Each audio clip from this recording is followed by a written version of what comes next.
প্রথমে আমি আপনাকে বলেছি বিনয়ের সঙ্গে মাননীয় যে স্পিকার, আমি বিনয়ের সঙ্গে আপনি এমন কোনো কথা বলিয়েন না যেটা মাননীয় আমাকে স্পিকার। এক্সপান্স করতে হবে।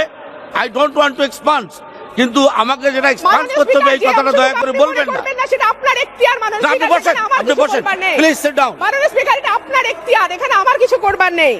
দেশে আইন আছে, দেশে আদালত আছে, কিন্তু শুধু দেশে আইনের শাসন নাই মাননীয় স্পিকার।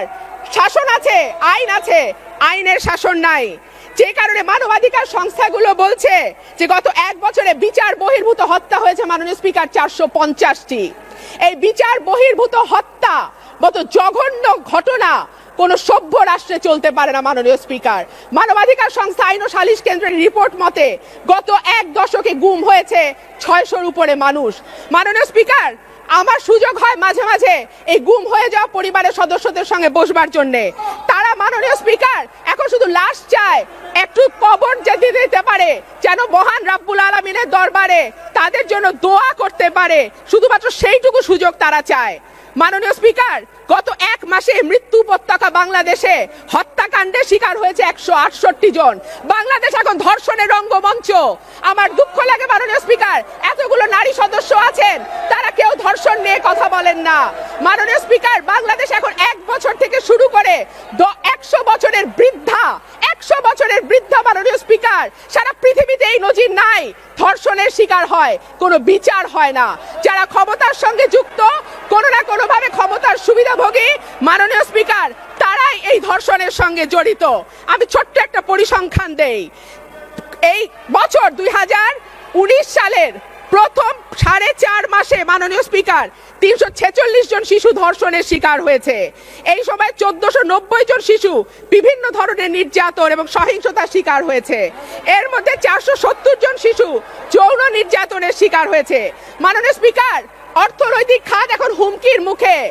ব্যাংক কোম্পানি আইন পরিবর্তন করে এক একটা ব্যাংক মাননীয় স্পিকার তুলে দেওয়া হয়েছে এক একটা ব্যক্তির হাতে মাননীয় স্পিকার। আগে এক পরিবারে 2 জন সদস্য পরিচালক হতে পারতেন, এখন এক পরিবারে 4 জন সদস্য পরিচালক হন। একাধিক ক্রমে তারা 9 বছর ধরে ব্যাংক শাসন করেন, তারপরে আর ব্যাংকে কি থাকে মাননীয় স্পিকার? মাননীয় স্পিকার, 2009-10 সালে যখন আওয়ামী লীগ সরকার গঠন করে, তখন ব্যাংকে মন্দরিনের পরিমাণ ছিল মাত্র 22,000 কোটি টাকা।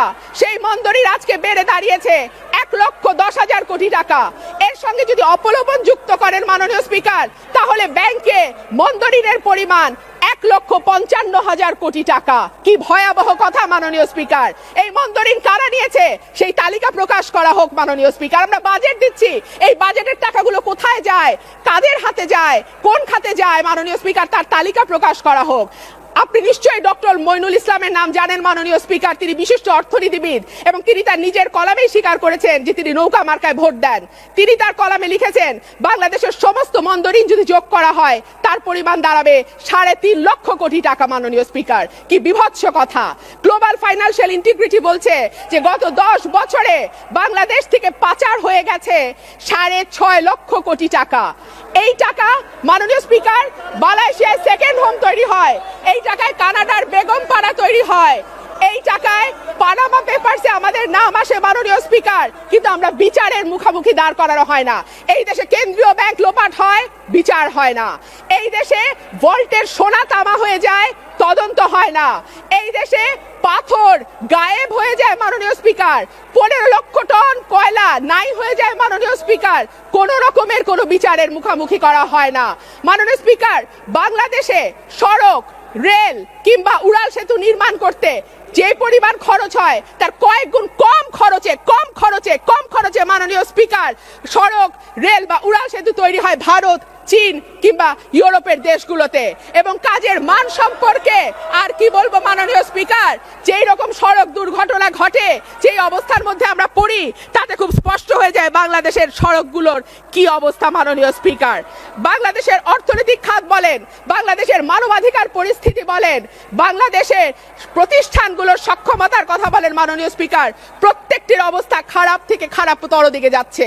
একটু জবাবদিহিতাহীন সরকার যদি থাকতো মাননীয় স্পিকার, একটু বিরোধী দলের কথা শুনবার ধৈর্য যদি থাকতো মাননীয় স্পিকার, তাহলে আজকে বাংলাদেশের এই অবস্থা হয় না। আমি আবারও আমার বক্তব্যের আবারও বলছি, আবারও মনে করিয়ে দিচ্ছি, প্রত্যেকে যার